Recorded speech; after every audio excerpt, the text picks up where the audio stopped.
So I want to show you how to cut out the second part of your lap joints. This is the first one that I cut out previously using a chisel.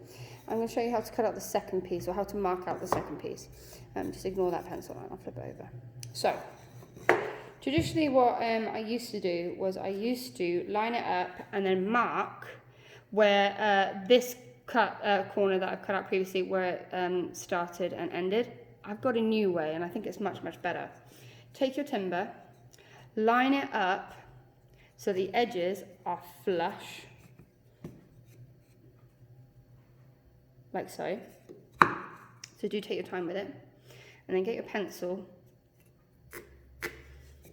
and make a line. So that is the full thickness of this timber. Now,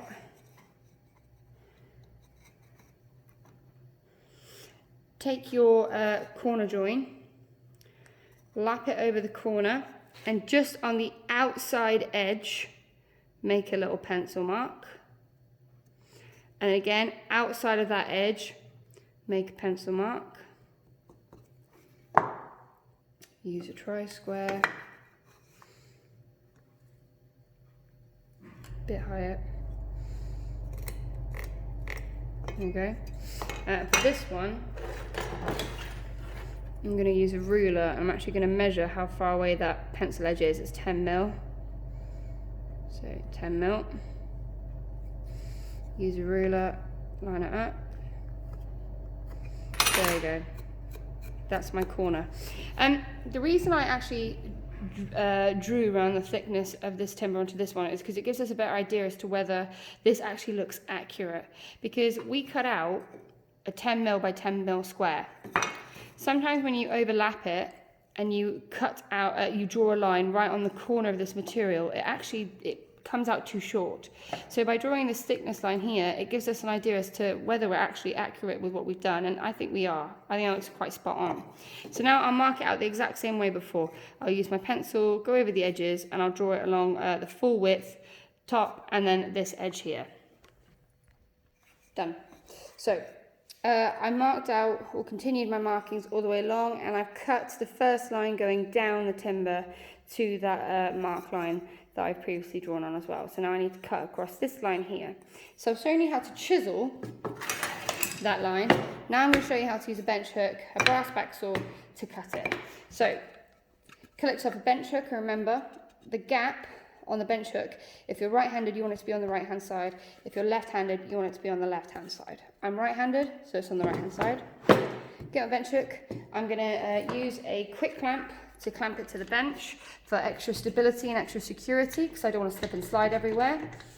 And then I'm going to collect my brass back saw and my material. So I'm going to cut along that line and bang on the pencil line. I'm going to aim for bang on the pencil line up until the line that I've previously marked. But because I've cut that, fingers crossed, it'll actually just fall out as soon as I get there.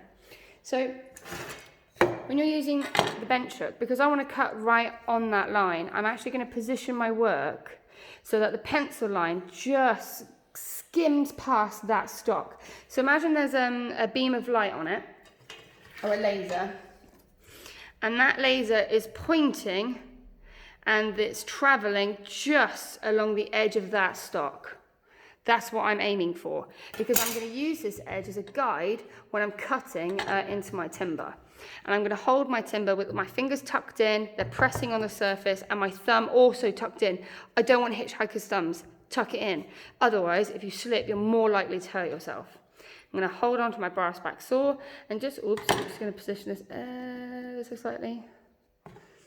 That's better.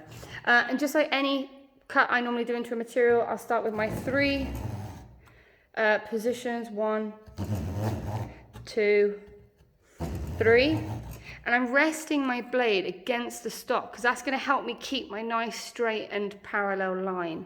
4, and then slowly reciprocating motion. And at the minute I'm holding it with my the nose of my saw pointing down, just like I did earlier. I'm going to slowly lower the handle as I'm cutting, so that eventually I'm cutting across the whole surface area at one time. You might want to go a little bit slower when using the bench hook, just because, I don't know if you can see it on the video, but I can feel the material trying to move.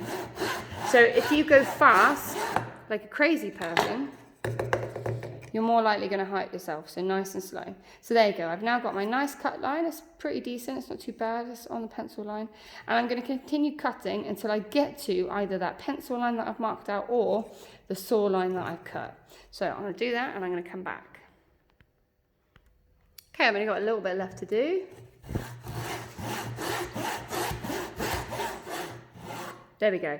So, because I cut down that line previously, it meant that as soon as my cut line joined, this corner bit just popped off. So now that can go straight in the bin. So, looking at it from this angle, it's not a bad cut, it's not a bad join. I'm going to try and join it now with the previous lap join that I marked out. Okay, that's not too bad actually. Check it from above as well. Oh yeah, that's a nice join, pencil line. That isn't a gap, it looks like a shadow, but it's not. Check the other side. Okay, I'm actually quite pleased with that. That's not a bad join at all. So, I guess it could be a bit better, it could be a lot worse though. Now if I step it down, okay. So, that's not a problem, because I can actually step it up here and I've got a much better fit. But even when I step it up there, you can see there's a little bit of that gap. So what I can do, I can see that this shoulder is actually connecting or joining before this bit. So that suggests to me that I need to cut or chisel just a little bit off here, just a little bit. So I'm probably going to chisel that. I'm going to pop that in my clamp again. Oh yeah, look, this is a bit that if you watched the previous video, this is a bit I chiseled earlier, and I did say that was a bit too raised. So I've clearly just not removed enough. So I'm just going to remove a little bit more, just from this area, and then I'll test it once more to see if it fits a little bit better. But there we go. That's how you create a lap joint.